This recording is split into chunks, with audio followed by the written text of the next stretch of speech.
To the people working a busy cruise port, you are not really a person. You are simply a read to them. They have watched thousands of older travelers come down that gangway, and in about 4 seconds, they have decided whether you are worth approaching. And what they read is the uncomfortable part. They single out your good qualities. You make eye contact and you smile back. You do not want to be rude to a stranger, and you will not make a scene in public over $20. You slow down a step when you are not sure where you are going. Every one of those traits has served you beautifully your whole life, and at a foreign pier, every one of them puts a small mark on your back. First, the good news, because it matters every bit as much as the warnings. Cruise ports are not dangerous, and you do not need to hide on the ship to stay safe. Almost everyone you meet ashore is honest and just making a living. The few who are not are running a handful of very old tricks in new clothes, and once you can see the trick, it stops working on you. There is one coming, number 5, that fools the careful ones, the people who do everything right. It does not happen at the port at all. It reaches you on your own phone in your own living room before you have packed a single bag. Let me start with the moment you step off. Number 1 begins with a touch. You are barely off the gangway when someone friendly steps up, takes your hand or your wrist before you can react, and ties a little braided bracelet on it. Or they tuck a sprig of lavender in your fingers, set a flower on you, or drop a sun hat on your head. They are smiling the whole time, and it is a gift, they say. Then the smile changes. They want money for it, and sometimes a second person drifts over to make sure you pay. A woman I sailed with in the Caribbean used a walker, and a vendor grabbed her wrist for the bracelet, then put both hands on her walker so she could not move off. That is the tell of this whole thing. It works because you reached out and because it is hard to pull away fast. So do not let anyone put anything on your body, including a hat or a hair braid. Keep your hands at your sides, give a flat no thank you, and keep walking. You are not being unkind, you are declining a sales pitch. Number 2 takes you to the taxi line, where the most money quietly changes hands the wrong way. You agree on a fare, you climb in, and when you arrive, the driver says the price was per person, not per ride. Or he says he has no change for your bill, so somehow you pay more. The oldest version is the hidden meter. On a cab ride from one Hawaiian port, a driver had a flap of fabric laid over the meter the whole trip, then flipped it up at the end to reveal a number far higher than the ride was worth. So settle 3 things out loud before the wheels move. The total price, that it is for the whole car and not each head, and that he has change. Carry small bills so you are never at his mercy for it. And if you need that driver to come back for you later, never pay the whole fare up front, or you may stand on a curb watching for a cab that never returns. Hand over half, pay the rest when he brings you back, and he has every reason to show. Know the going rate before you land too, because a confident number from you ends the game before it begins. Number 3 usually opens with your own name or close to it. A friendly local near the pier says, "Do you not recognize me? I was your waiter on the ship, or I was your cabin steward." This is where being a kind, polite generation works against you. You do not want to embarrass the poor man by admitting you cannot place his face, so you smile and say, "Of course you remember." Now he is walking you to his cousin's jewelry shop or his family's restaurant, where the real pitch begins. A couple I met had this happen in Mexico, almost word for word, and they only caught it because the same man tried it on a passenger from another ship an hour later. The crew on your ship are wonderful, but they are working, not strolling the port hunting for you. If a stranger claims to know you from the ship, you can be perfectly warm and still say, "I do not think so, have a good day," and move along. Number 4 comes in 2 flavors, and both start with a camera. The first is the costumed character or the animal, someone dressed as a Roman soldier outside the Colosseum, ladies in beautiful fruit headdresses in the Caribbean, a man who sets a little monkey or a parrot on your shoulder. You take the picture, you offer a few dollars, and suddenly that is nowhere near enough, and the friendliness turns into something aggressive. One report out of Rome described men in costume marching a visitor to a cash machine.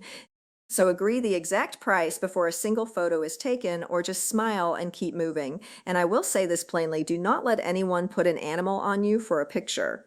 Those claws and teeth can scratch or bite, and an infection picked up on day 3 of a cruise is the last souvenir you want at our age, when a small wound is slower to heal and farther from your own doctor. Here is number 5, the one I promised, and the sneakiest on this whole list because it never touches the port. Your cruise is a few weeks out. You have a small question, so you do the sensible thing and search online for your cruise line's phone number, and you call.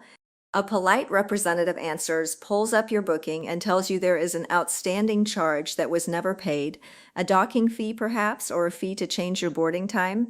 If you do not settle it right now, your reservation could be canceled and you may not be allowed to board.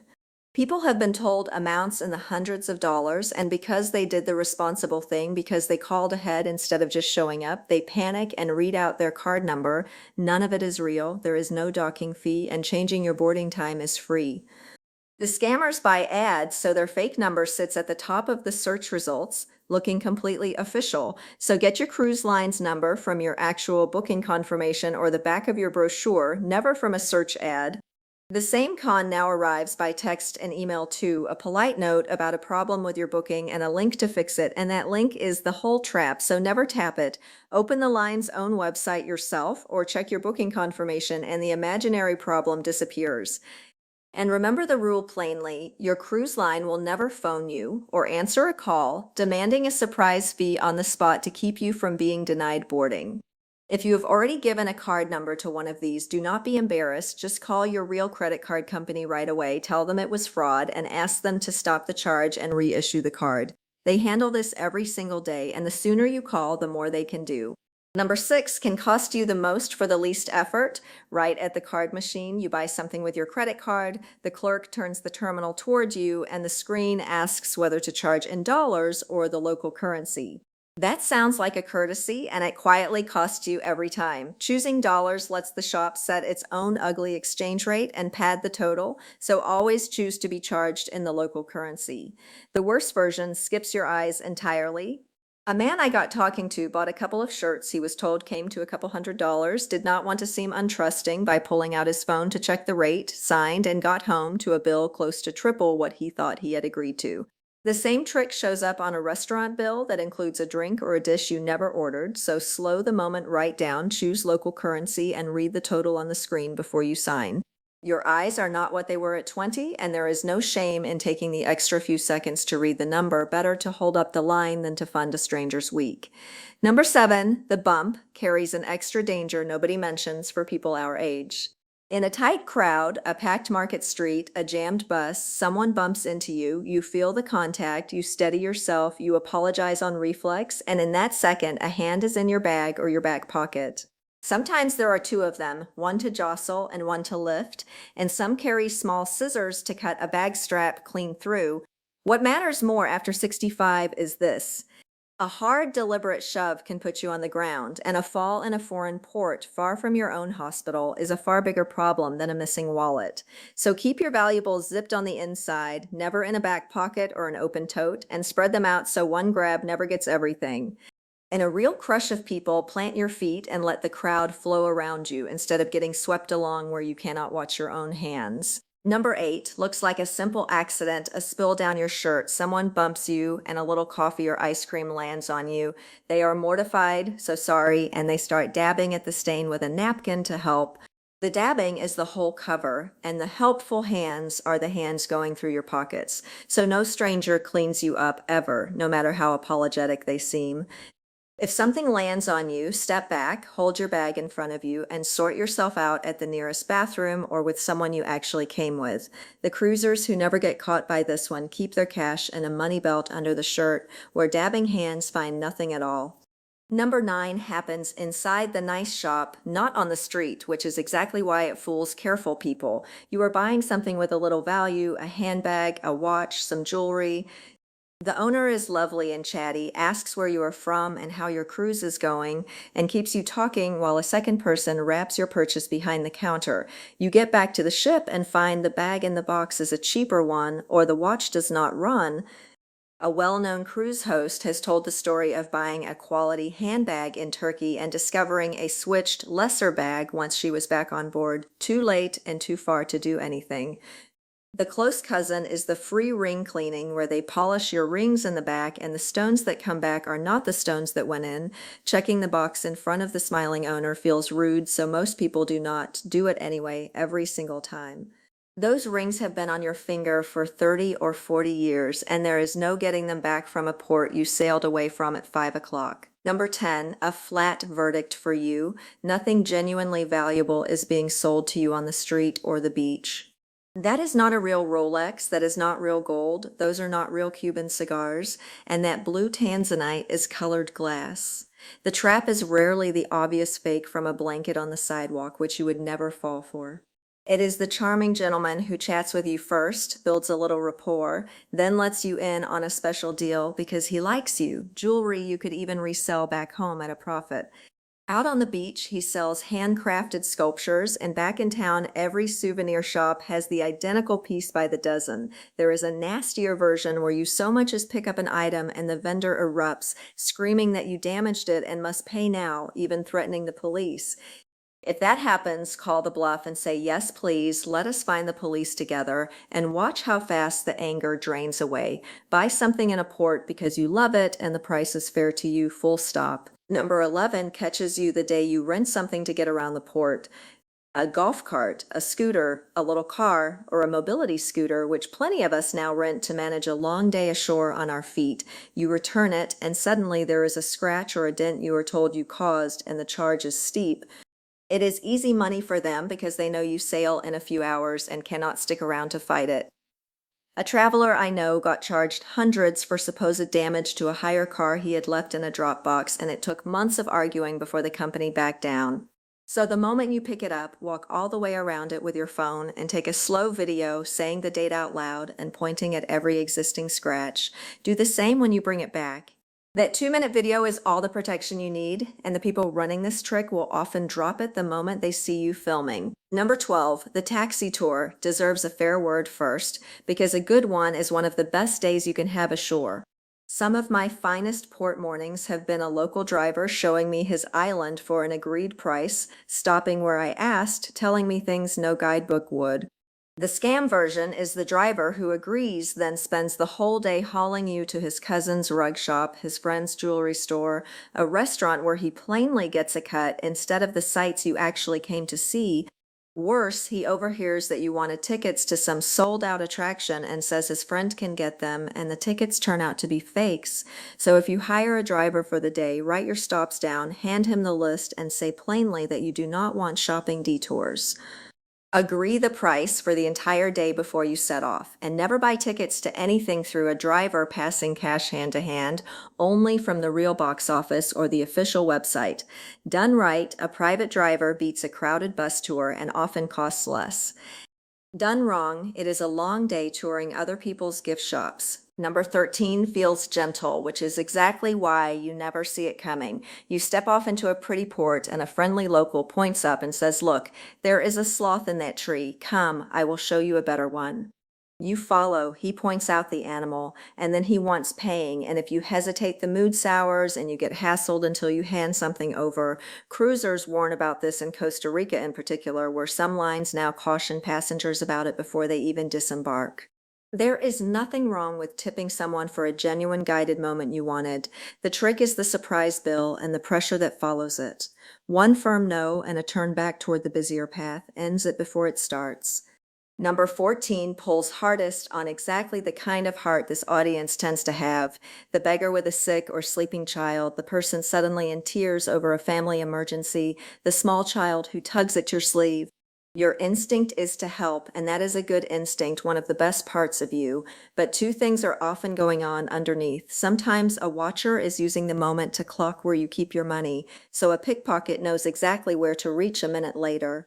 And a tour guide in Europe once warned a group, only after they were back on the bus, that some of those children are deliberately drugged to look limp and pitiful for more cash. If you are someone who likes to give, and many of you are, keep a few small bills or coins in a pocket separate from your real money. Give from that pocket so you never flash your full wallet to the whole street, and so a kind moment can never clean you out.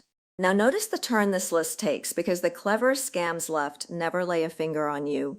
Number 15 sounds almost funny until the bill arrives. You are in port and you want to reach your family, so you stop at a little bar near the ship advertising free Wi-Fi and you make a call.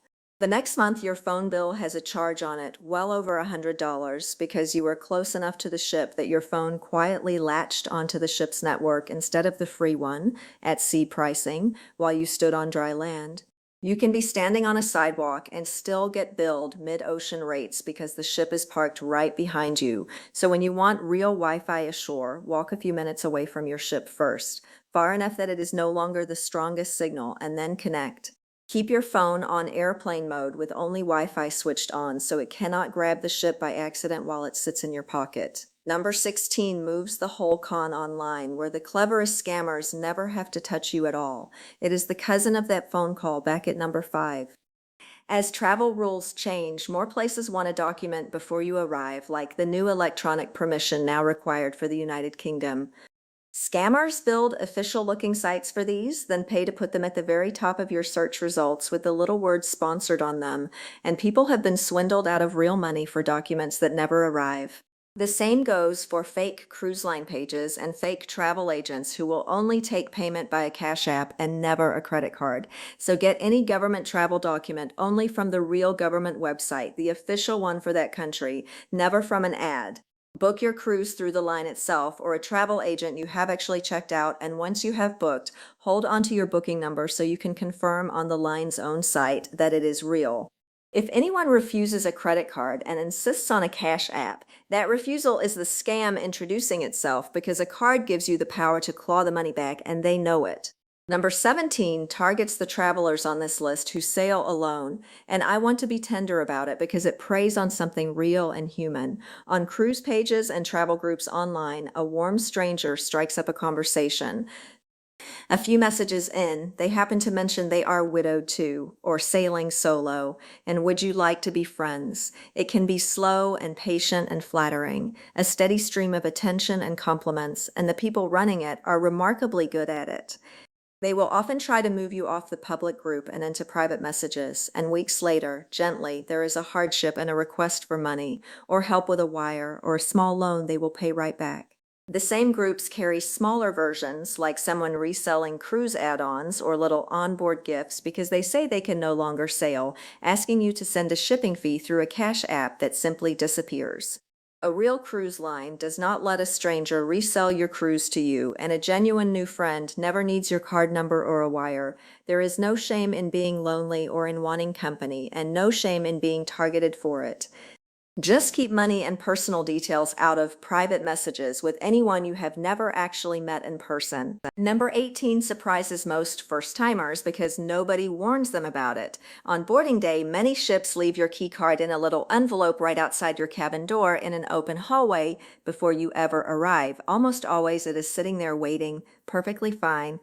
But now and then it walks. One cruiser reached her cabin to find the card already gone, and someone had used it to buy drinks in the short window while everyone was boarding. So get to your cabin and collect that card promptly, and then check your onboard account in the app or on your cabin television over the first day or two. If a charge appears that is not yours, guest services will sort it out quickly, deactivate the old card, and hand you a new one. It takes a few minutes, and it is entirely their job, not a favor. Number 19 takes 10 seconds to learn and could save your wallet or your whole day.